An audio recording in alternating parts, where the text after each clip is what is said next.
Long before modern medicine and sterile hospitals, healing was a matter of faith, instinct, and nature. In medieval Europe, apothecaries and monks worked by candlelight, mixing herbs, ashes, and even blood in their quest to cure the sick. Their tools were strange, their methods mysterious, yet many of their remedies truly worked. Behind each cure lies a story of superstition, desperation, and unexpected wisdom. Some were born from legend, others from observation, but all remind us that knowledge often begins in darkness. These are 25 shocking medieval remedies that actually worked, fragments of a forgotten world where magic and medicine were one. 1. Leech therapy, the art of bloodletting. In the shadowed rooms of medieval Europe, where candlelight flickered against stone walls, the practice of leech therapy was less a simple treatment and more an eerie ritual intertwined with superstition, desperation, and hope. Small, glistening leeches, dark and segmented, were placed upon the skin of the sick, their suckers attaching with a subtle, almost hypnotic suction. The air was heavy with the damp, earthy scent of moss and herbs that the physician had scattered across the table, mixed with the metallic tang of blood that began to seep. Medieval doctors, deeply influenced by the theory of the four humors, believed that illness arose from imbalance, particularly an excess of blood, and that removing it could restore harmony.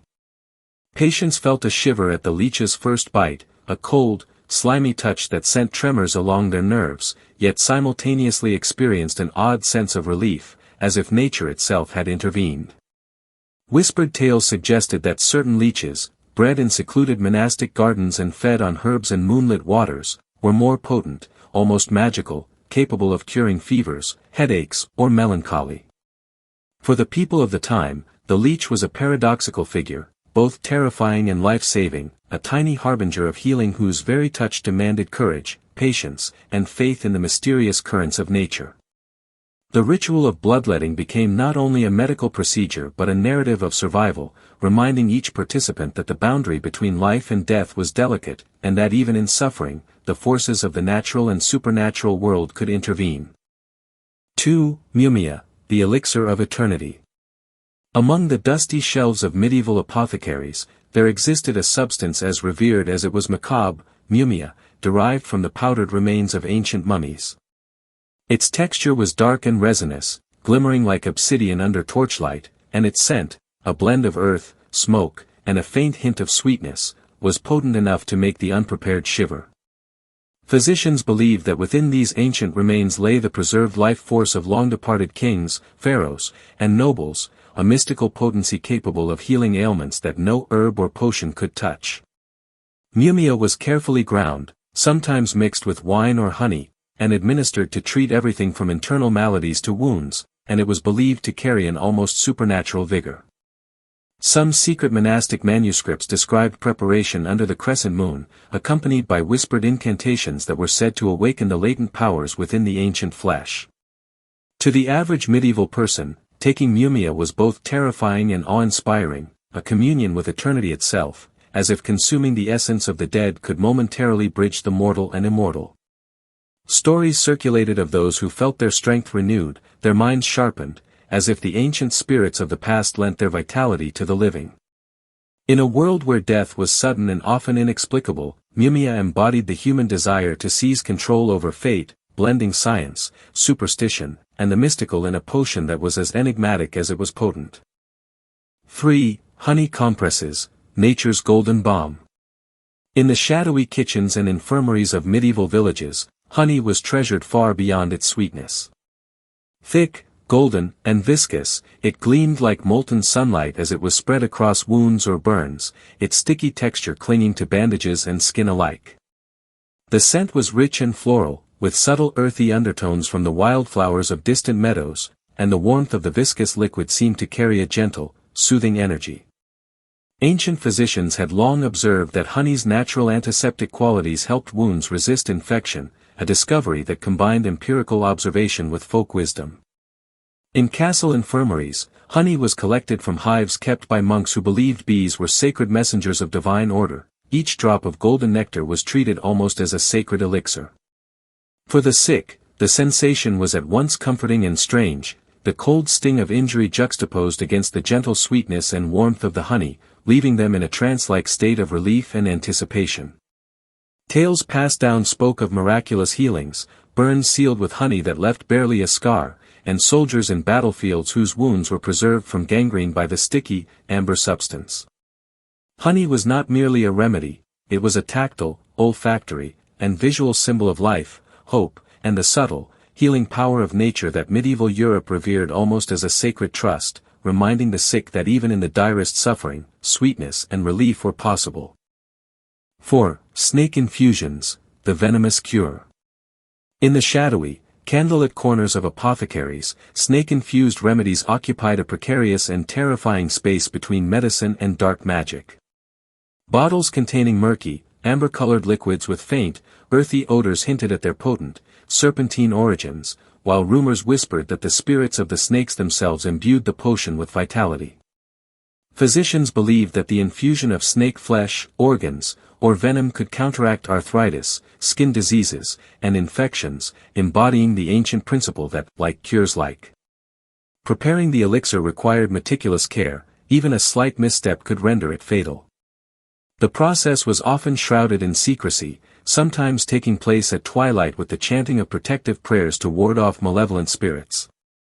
For patients, taking a snake infusion was an act of profound trust and courage, a surrender to forces both natural and mystical. The experience invoked fear, fascination, and reverence, a moment when humans confronted the raw, unbridled energy of the natural world. Stories circulated of village healers who had tamed the venomous essence of snakes, creating cures that eased joint pain or purged lingering fevers, transforming what was once feared into a lifeline. In the medieval imagination, snake infusions were more than medicine, they were symbols of humanity's tenuous negotiation with nature's hidden, sometimes dangerous, power, a reminder that the boundary between poison and cure was as thin as a serpent's scale. 5. Mercury, the silver fire. In the cold, echoing halls of medieval laboratories, mercury shimmered like liquid silver, its surface reflecting torchlight in ripples that seemed almost alive.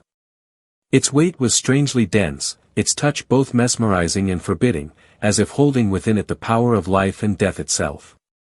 Physicians prized mercury above many substances for its ability to combat the dreaded plague and syphilis, believing that it purified the body by burning away disease from within.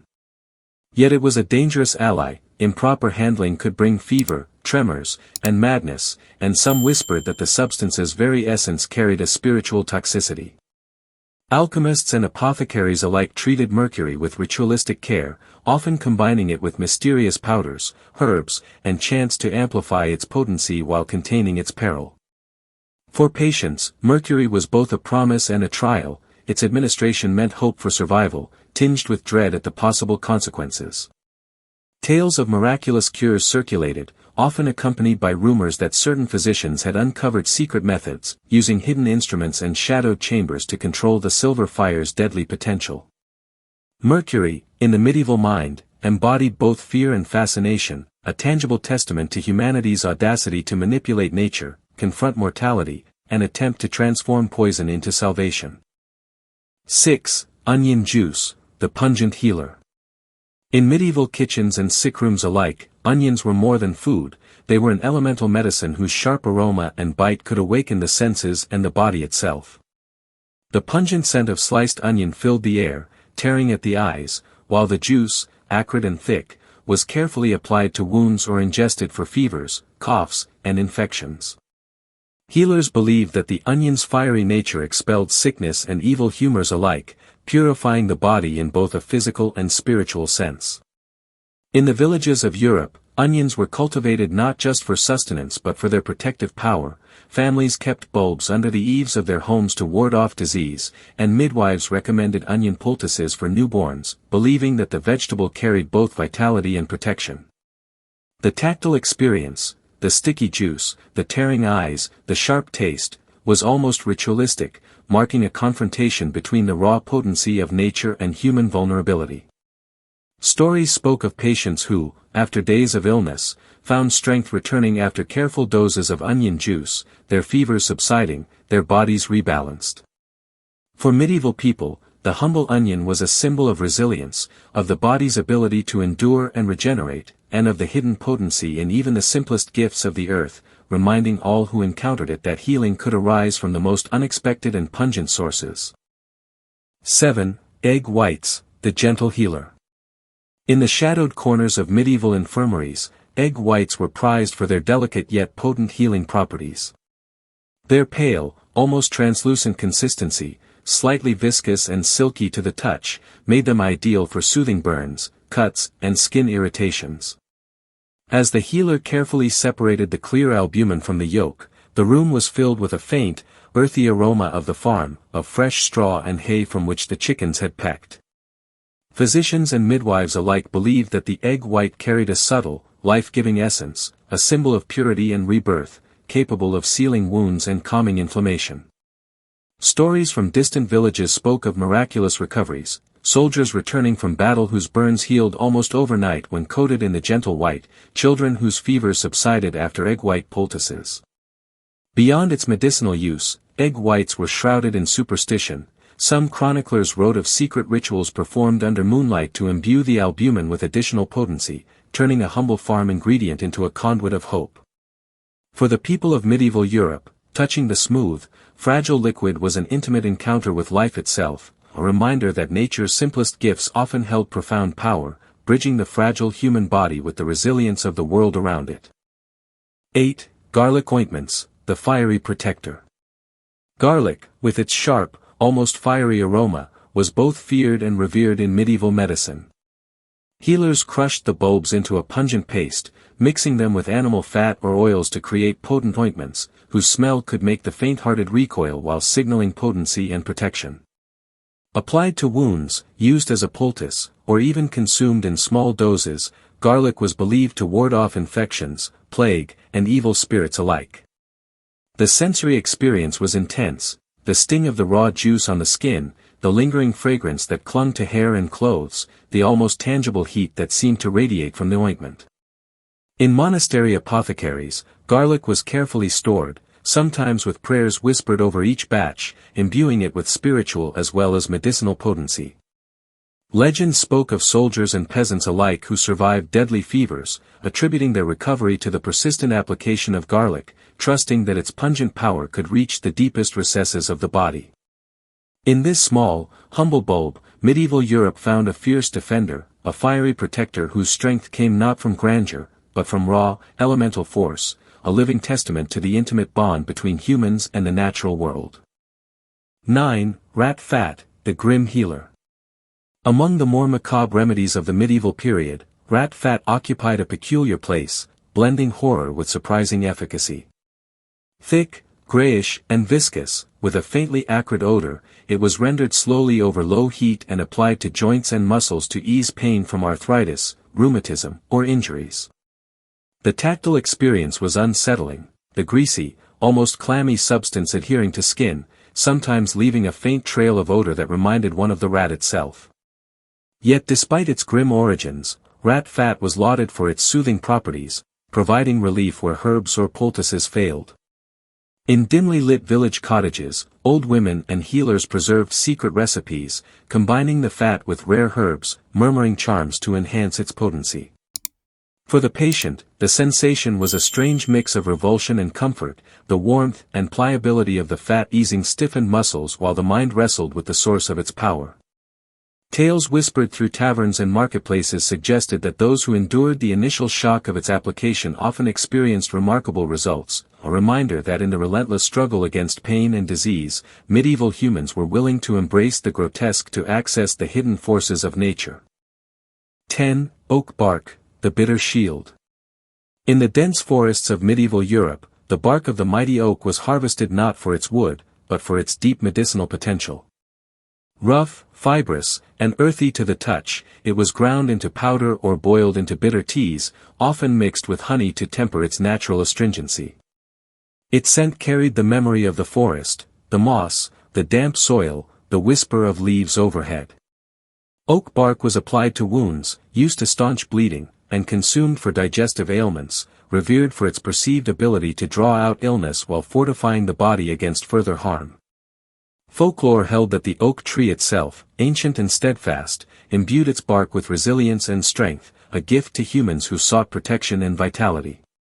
Stories abound of travelers and knights nursing festering injuries with oak bark poultices, discovering that the bitter, unyielding substance could halt infection and restore vigor.